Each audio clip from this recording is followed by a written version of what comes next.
Thanks for coming. Forgive me if I read part of my remarks tonight. I'm a writer, occupational hazard. Good evening. My name is David Talbot. I'm the founder and CEO of Salon. Thank you.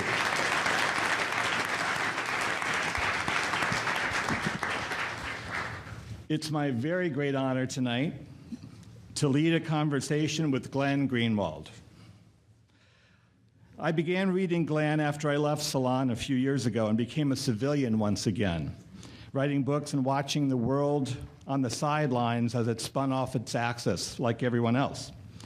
I was on the sidelines, but I was reading Glenn's columns as often as I could in Salon.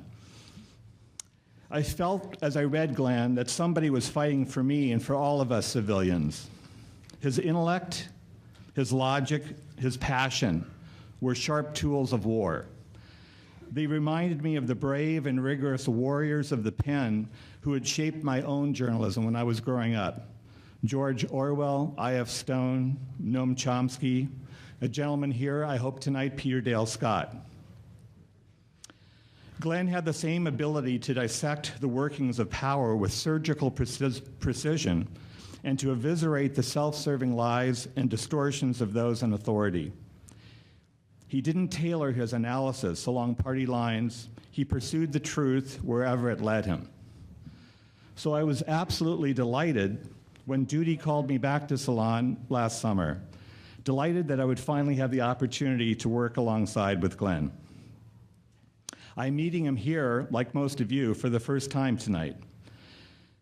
Glenn lives in Brazil with his partner, David Miranda, who's somewhere out there. David, give us a wave. And they're both visiting the U.S. He's returned to us at an auspicious time, just as a new movement is rising against the tyranny of the super rich and powerful. Glenn, who is a former constitutional law and civil rights attorney, brings with him a new book that could not be better timed, With Liberty and Justice for Some. With his typically bracing powers of illumination, Glenn shows how the growing inequities of wealth and power in the U.S. have created an elite class that is immune from the law.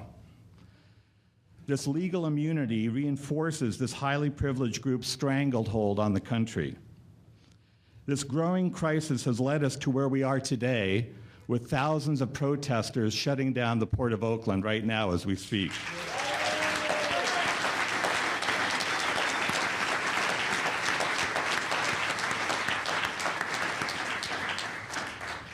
Please join me in welcoming Glenn Greenwald to San Francisco. Thank you.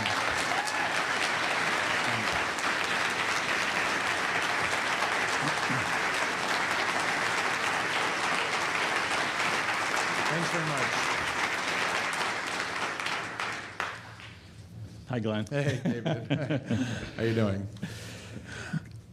Glenn, Americans, as you write in your book, have a passion for justice that dates back to the Founding Fathers. You quote John Adams saying, "The very definition of a republic is an empire of laws, not men. All you have to do today is turn on the many crime shows on TV to show that people have a need for that just to see justice always prevailing. And in most of these crime shows, it does. Even white-collar criminals are brought to justice by the end of the show. The reality, unfortunately, as you point out in the book, is very different. Talk to us about what you see today as you see the legal landscape in America. Right. So this idea that Americans have an appetite or a passion for justice, I think, needs to be tempered with the observation that I think we are already well aware of, that the country is actually grounded in very violent breaches of this principle that we nonetheless affirm, this idea that we're all equal before the law, that justice is blind and the like. And so, although I begin the book by talking about the founders and their passion for affirming and advocating this principle, it's nonetheless true that we deviated from it in all sorts of ways. In fact, American history is filled with breaches of this principle.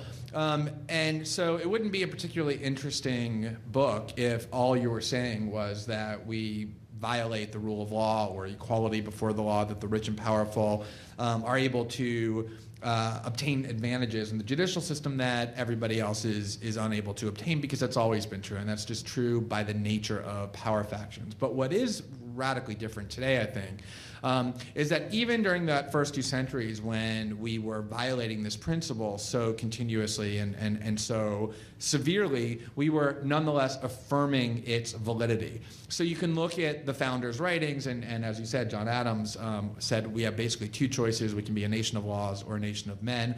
Thomas Jefferson said that the essence of America is that the poorest laborer stands on equal footing with the wealthiest multimillionaire before the bar of justice. And Thomas Paine said, to he who asks, where is the king in America, let a crown be placed on the head of law and have it proclaim that law is king. And of course, to the extent that the founders breached these principles, there's an element of hypocrisy to it, because on some level, hypocrisy is nothing more than espousing principles that you fail to comport with in practice. But there's another side to this affirmation of this principle, which is that it served as the aspirational guidance of how America perceived the progress, how we would work toward a more perfect union. And so over the course of the next 2 centuries, what you see is all the social progress being made: the emancipation of slaves, the elimination of Jim Crow, the enfranchisement of women, the change in status and rights for gay Americans, and a whole slew of other things, is really animated by this principle that we're all equal before the law, that the law and justice are blind. And that came about from affirming this idea even when we were violating it. What has happened over the last 4 decades is the exact opposite. We now explicitly repudiate and renounce this principle. I think beginning with the Ford pardon of Nixon, when Gerald Ford went on television to try and convince an angry and skeptical nation that this pardon was just, continuing through Iran-Contra to the shielding of Bush crimes by the Obama administration, the refusal to even investigate, let alone prosecute, industry-wide fraud that precipitated the 2008 financial crisis on Wall Street. There's this prevailing sense that if you're sufficiently powerful and instrumental in the society, that it's not just in their interest, but in our common good. It's this Orwellian idea that it's in our common good to shield them from accountability and not place them on equal terms before the rule of law. And it's that explicit rejection of this principle that I think is quite new and quite consequential. Was there something, though, historically unique, though, about the Bush family and the most recent Bush administration in terms of the new levels of criminality, legalized criminality that they took the country to? And how do you see that, specifically in terms of the Bush family? Right. So there's certainly been lots of leaders in American life and lots of elites who have been rotted and corrupted to their core. And it's sort of difficult to move beyond rotted and corrupted to your core. It's kind of superlative by its nature. So I wouldn't necessarily say that the Bush family was fundamentally different than what we had seen before in terms of lawlessness or abuse of power or corruption. I mean, you can even look toward leaders that we admire, like Franklin Roosevelt, who interned tens and tens of thousands of Japanese Americans in internment camps for no reason other than their ethnicity. It's difficult to go much beyond that. And so I think we've seen abuses of power that are severe and fundamental. We've seen lawless leaders. I think what changed under George Bush was that 9/11 and the threat of terrorism, this horrific attack on American soil, and the way in which it was so aggressively exploited, and fear-mongering was at all-time highs, raised the bar of what the citizenry and the media class and the political class would tolerate. And I think the Bush administration took full advantage of that. But even the theories that they invoked to justify breaking the law, these radical assertions of executive power, had its roots in things like the Iran-Contra scandal. Dick Cheney, when asked once in 2006 where these ideas came from, he said, you should go back and read the report I wrote in 1988 explaining why Ronald Reagan did nothing wrong and why he had the right to override congressional statutes. So I think it was much more of a gradual evolution or devolution rather than some radical break from this idealized American past, but it definitely represented a new level of lawlessness. But do you see a more sinister through line with Cheney and Rumsfeld? I mean, as he said, he hearkened back to his own earlier career in terms of planning for, as he put, the change of government, as it's been called, in times of crisis? Again, I mean, I would be hesitant to describe them as categorically new. I think that they went further than certainly contemporary American leaders had gone before. I think that the attack on Iraq was probably the greatest political crime, at least of this generation, and probably the last several decades.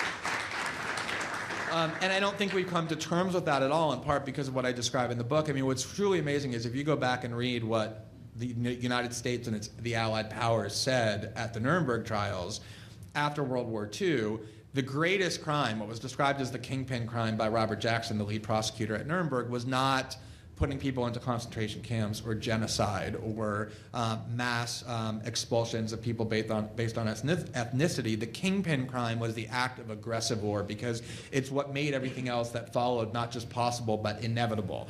And the principle of Nuremberg was that the only way that this tribunal would have enduring meaning and value and validity is if its principles were applied to what Jackson called all of the nations here assembled, meaning the powers that had convened it and had meted out the punishment.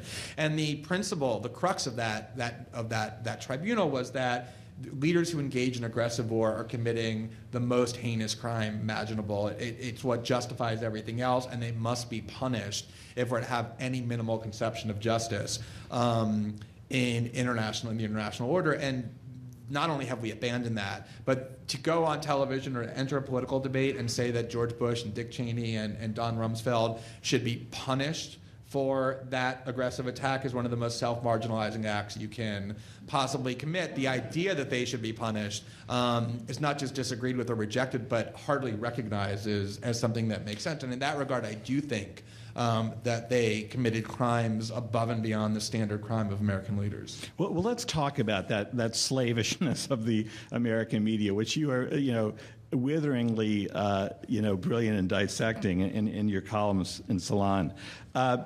You mention in the book, going back to the Iran-Contra days, Caspar Weinberger, who was going to be one of those who was going to be asked to stand to account for his crimes during Iran-Contra, and yet he was pardoned, like everyone else involved with the Iran-Contra case.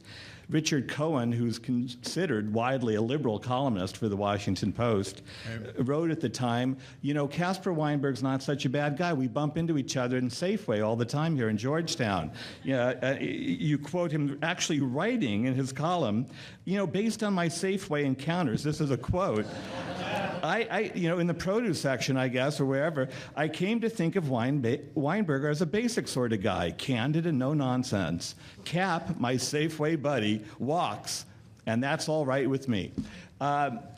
More recently, you were brilliant, I thought, Glenn, in going after Andrew Sorkin in a column that he wrote in the business section of the New York Times, where he actually had the gall to say that a good friend of his, a banker, had called him up early during the Occupy protest and said, should I be worried about my physical safety? And Andrew, being a good, dutiful soldier, said, I'll get right down to the site and check it out for you. Right. Anyway, what is going on with our media class? I mean, even in the age of the internet, when people are subjected to broadsides of ridicule, when they too obviously show their bias towards power, yet they keep on doing it. What is it about the American media class? Yeah, that's a critical question. And by the way, Richard Cohen is also the liberal columnist for the Washington Post who, after Colin Powell went to the UN and waved around those plastic bags filled with talcum powder or whatever it was and pointed in these really technical-ish ways to blurry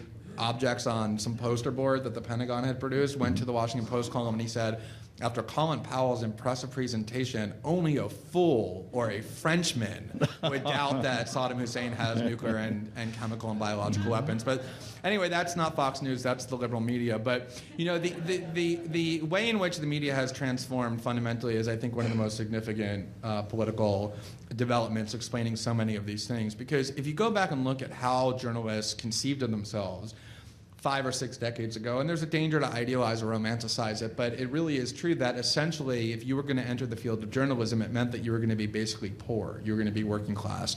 The iconic reporter is somebody who is sort of slovenly dressed, sitting in an office late at night filled with his ink-stained hands, somebody who really was in disposition. Dispositionally, his personality was an outsider, somebody who wanted to subvert those in power and elites. They were not at all part of the elite class.